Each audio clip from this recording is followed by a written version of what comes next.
Hello all. Um, I've been trying to think of what I could do during these wet, damp days where you can't get to the allotment, but you've got that. You want to get that frustration out of you because you want to be on there and you want to be um, interacting with people and getting on with the work and that, but you can't.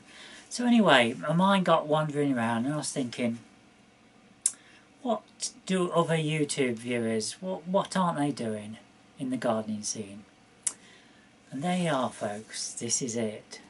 I thought, why don't we have a little chat about gardening magazines and what's in them?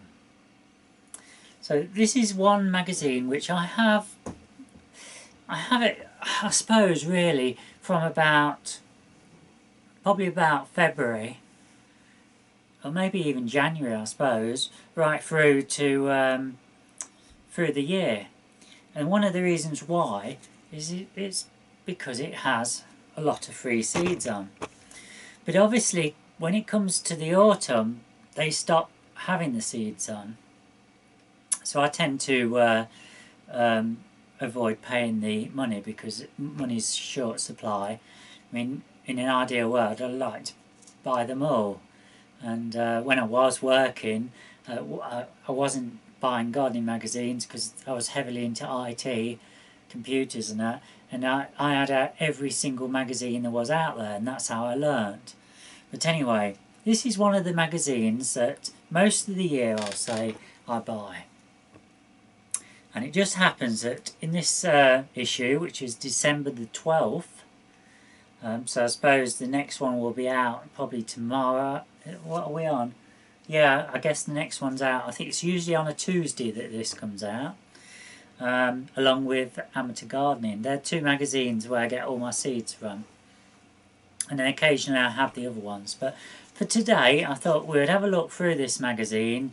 And I've not even read it myself yet, so I'm going to, we're just going to have a little chat. So, and obviously, I don't know how this is going to work out because obviously not a lot of you are not in the UK, but I'd assume that you would have similar, and maybe some of the other magazines what I'll have a chat about, you do have the international version. So let's get on them. So what have we got here? Well, we've got Carol Klein on the front cover, and she's making a fruit packed ivy wreath. And it does look quite good, folks. I don't know if you can see that. There you are.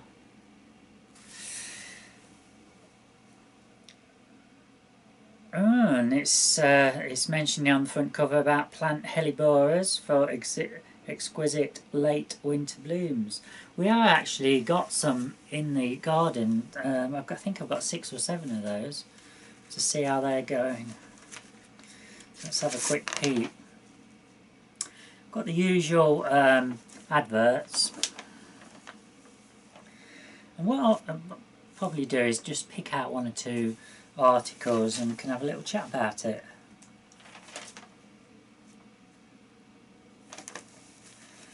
That's quite a little interesting article here. It says, the headlines, Dad's Dahlia lives on. And there's a little picture of Cliff Hickson shows off his Dahlia monarch of the East in the mid-50s. And then it's got his son here, still grows the same plant 60 years later. So let's have a little read and see what it says. It says, Gardener Peter Hickson is still growing the same dahlia tubers his father first planted more than 60 years ago. That is quite some time, isn't it? That takes a lot of looking after, you know. Peter 68 tends the American variety of monarch of the East, which his father Cliff bought in Cambridge in 1954 for £5,000. We've been planting the same tuber and its descendants ever since, said Peter, who moved the rootstock from the family home in Cambridge to the current garden at Grange-over-Sands, Cumbria. It says after they're flowered, Peter digs up the tubers and stores them in his potting shed. I give the tubers to my friends who are interested in gardening. The most northerly resides in Scotland and another in the south of France. Quite a story, isn't it? So what else have we got here? As I say, I'm only going to pick out a few little bits what might maybe of interest to some of you.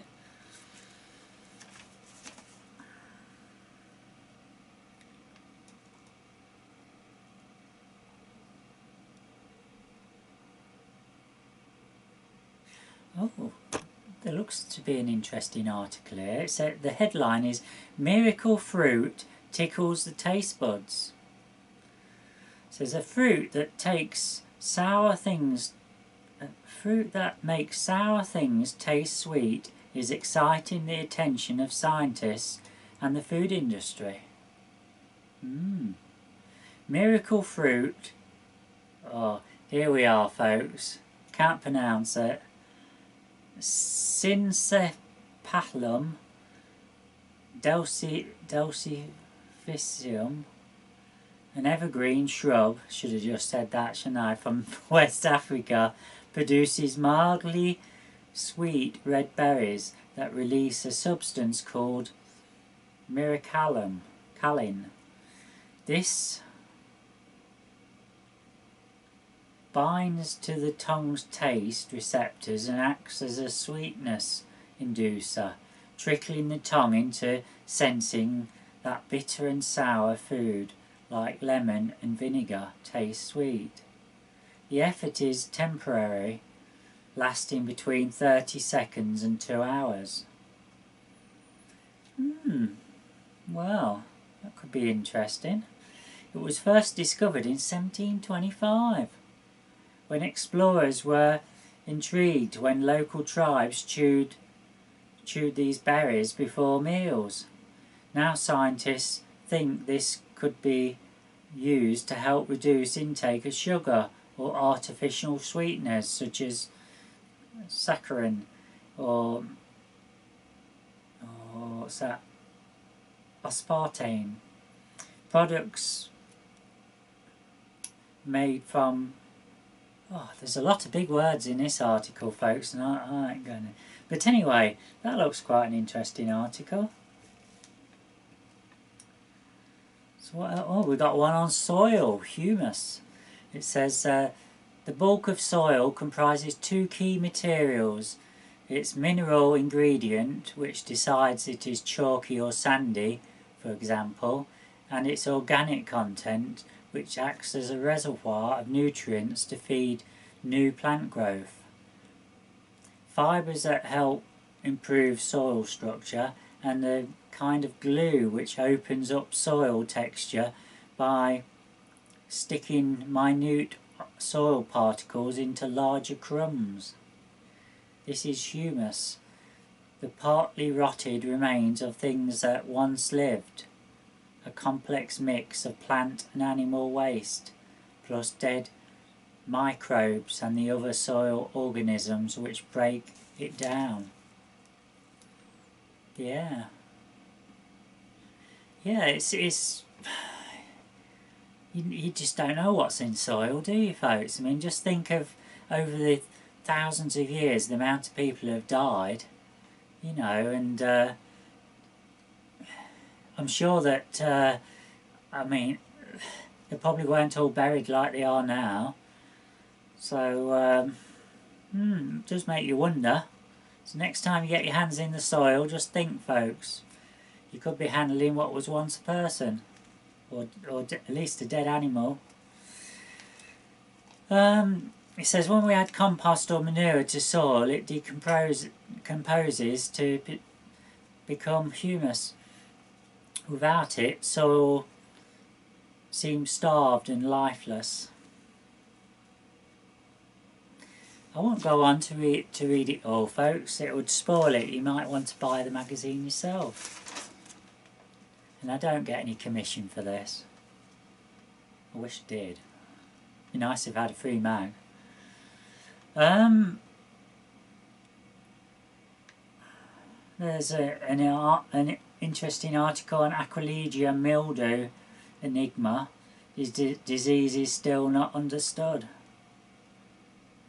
The downy mildew, a disease decimating plants in southern England and Wales, still isn't fully understood, scientists have declared.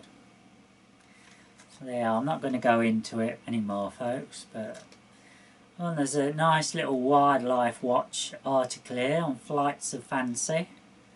Treats for the birds make rewarding gifts. Oh, I see, they're trying to sell you things. Well, and apparently the soil's been the warmest for 36 years in the UK.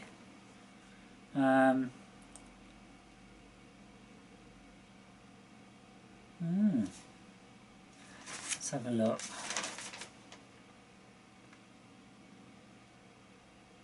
Yeah, it's got an article here on, it's called Sparkle and Gleam, and I must admit, when you see frost and that on plants, can you see that, folks?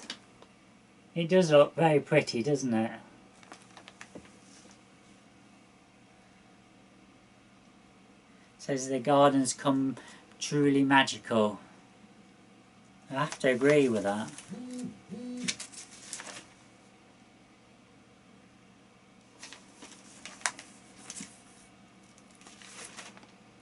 There's actually quite a few pages with the frost on them, so it must be, it's a good worthwhile read there.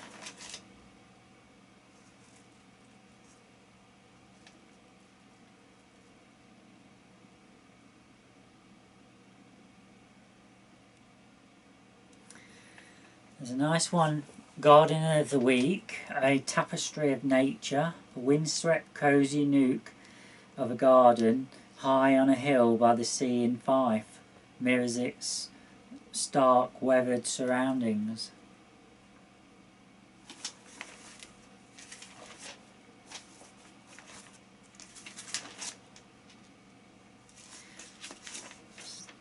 There's a page here about creating a Christmas garden.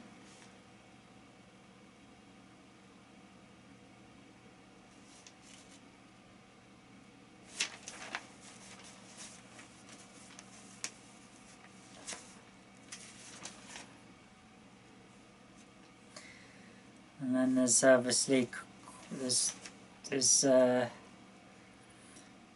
couple of pages on baby gardening light, enhance your plants and transform the outdoor space.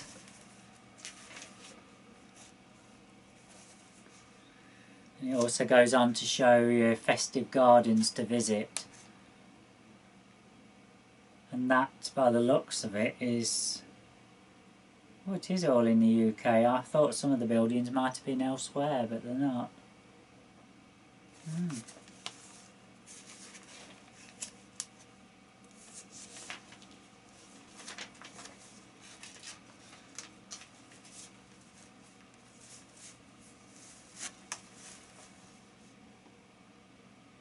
There's an article here about pruning your acers and birches. It goes on to say that trees have less sap and are fully dormant now, so it's time to get busy. So it's a bit about pruning there. It's only a small article though. There's a nice article about forcing bulbs for early colours. Talking of bulbs, folks, some of ours now are about 8 inches high. I think they may be the miniature daffodils, so I wouldn't be surprised if it is the miniature daffodils. They'll probably be out in flower by the end of the month.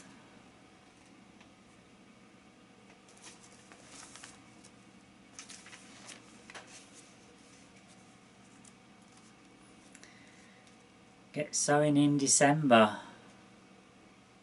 We've got it's saying it is not traditionally time for sowing. Normally you might wait at least until January, but you can get going now. I'll save a few jobs next year and give you a head start. some plants you can now sow from seed now are cactus, yeah,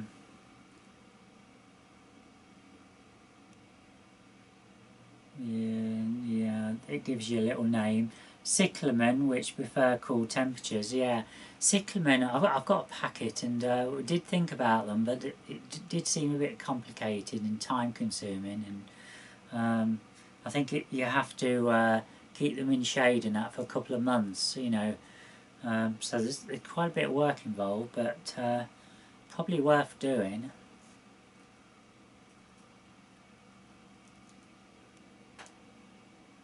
I think antirrhinums are mentioned here, and begonias.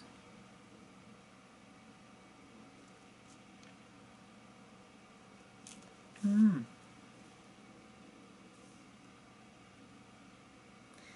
an article on small plots, big crops. Journey discovery to a small plot abundant in fruit, veg and nuts.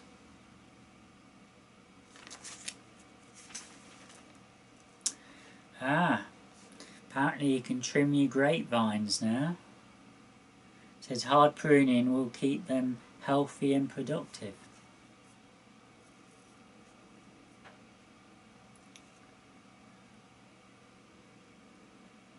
It says tend to vines now they're dormant.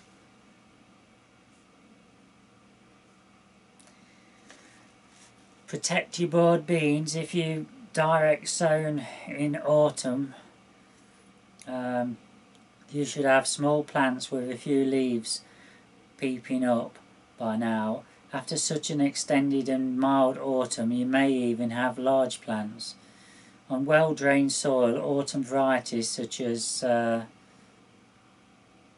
I'm not going to I'm useless at pronouncing, folks, are hardy enough to withstand most winter weather, but the temperature drops dramatically gives the small plants protection. Cover them with plastic clutches or peg over a layer of horticultural fleece. Growth will slow to a full stop all winter, but will burst back in the spring. There's an article on growing for showing, and it shows a giant cabbage. I think that's what it is. Yeah. Ramco cabbage proved a winner at the Hampshire exhibitor Chris Hewlett many times over. I have to say, folks, it's a really interesting magazine. There's lots of interesting stuff to read. There's a one here with Tales from the Allotment with Terry Walton, star of BBC Two's Jerry Vine show and best-selling author. His allotment sits in the Rhondda Valley. You mentioned, one of the jobs, what it says to do now is put new strawberry plants into a cold frame to protect them from severe weather. You know what, folks? You know I've grown strawberries for a few years now, and I have to say, we've never covered them, never done it, never bothered, and I've never had any problem. But maybe that is something to consider. And I suppose this year, to some extent, I've got some strawberries, and the new plants are under that netted enclosure, so that will add a little bit of protection. But I'll have to think about that one, because I've never really thought about that before.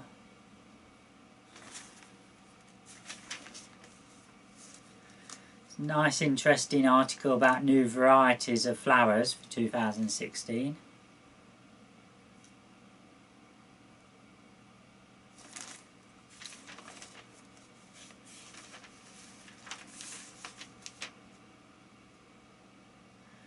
Another one, what to grow with your narcissus in the spring, what will go colour combinations and that. This is under the questions and answers, and it says, there's one article here, it says, will hollyhocks survive? How should I overwinter hollyhocks that I sown this spring? some in the garden and others in 2 litre pots. Now that's interesting, folks, because I've sown some and I've planted them. So let's see what it says. It says hollyhocks are fully hardy and survive deep penetrating frost, so the ones already planted in your garden will be perfectly safe and need no special protection. However, hollyhocks are deep-rooted plants and don't perform well if confined to pots, even large ones. So if you need those potted specimens, it should be better to plant them out in the garden, even this late, into well-drained soil. But do you really need them? When we grow from seed, we often end up with a surplus, and crowding unwanted stock into a garden could spoil an otherwise fine planting scheme. So if you have enough hollyhocks, it would be wasteful to dump them.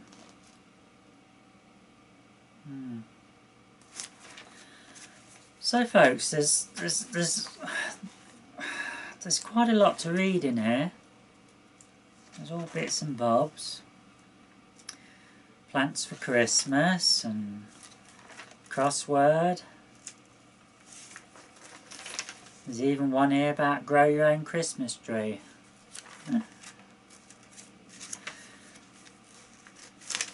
Right, so that's my little review of the gardening news this week. I don't know whether you've liked this video or whether it's been a waste of time, but you can leave your remarks and we'll see what happens. And also, would you like to hear about other magazines as and when I buy them? It depends on if I sell any paintings, whether I can afford them, but you know, who knows. I am really getting itchy feet, itchy hands or whatever. You know, I want to get back into the growing again. It's only going to be a matter of a few weeks now, and I'll be selling my seeds, sowing my seeds again, and we'll be getting well underway. I know a lot of you are growing giant vegetables. They're already, several inches high now. It was something I wanted to do this year, but having not got that extra plot, which I was hoping for, it means that space is limited. So I don't know. Not sure what we'll end up with this year. Might need to think things carefully over, and maybe even plan for next year if I may have to plan differently again, because this year I was hoping for more land, and I did plant 5 beds of perennials. Well, I'm not sure what's going to happen with those, whether they'll survive or not, and to be honest with you, they're not really in the right place, but I don't think it mattered too much this year, because the only thing what I'd probably really grow in there would be potatoes, and as I've grown them this year in there, so they need a break. So it might be that I'm going to end up with no potatoes this year, because I won't have anywhere to put them. But we'll see. I've got 6. How many have I got? I've got 6 raised beds. Those collars sitting flat outside. So I could have 3 doubles if I can find space to put them somewhere. So we'll have to see about that. So folks, I guess you're all getting busy in that now for Christmas. I don't have that much to do. I mean, I do the meals and everything like that, and the Christmas cards, but we haven't really got a big family. So where is it? You sit around in places like I was today in the pharmacy and that, and you hear everyone's panicking, and I don't really get that. You know, there's not... Okay, you've got to go shopping and get a bit more than normal, but no, I don't really get that, folks. So I should be carrying on doing my videos as normal. There'll even be something probably going up Christmas Day, you know. Might even end up going on the plot, you never know. We'll have to see. Anyway, I'm in a babbling mood, folks. I haven't really seen anyone for, I suppose, getting on for a week now. So it gets a bit lonely.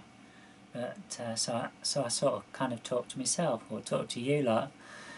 Okay, I'm going to leave it at that. Thanks for watching.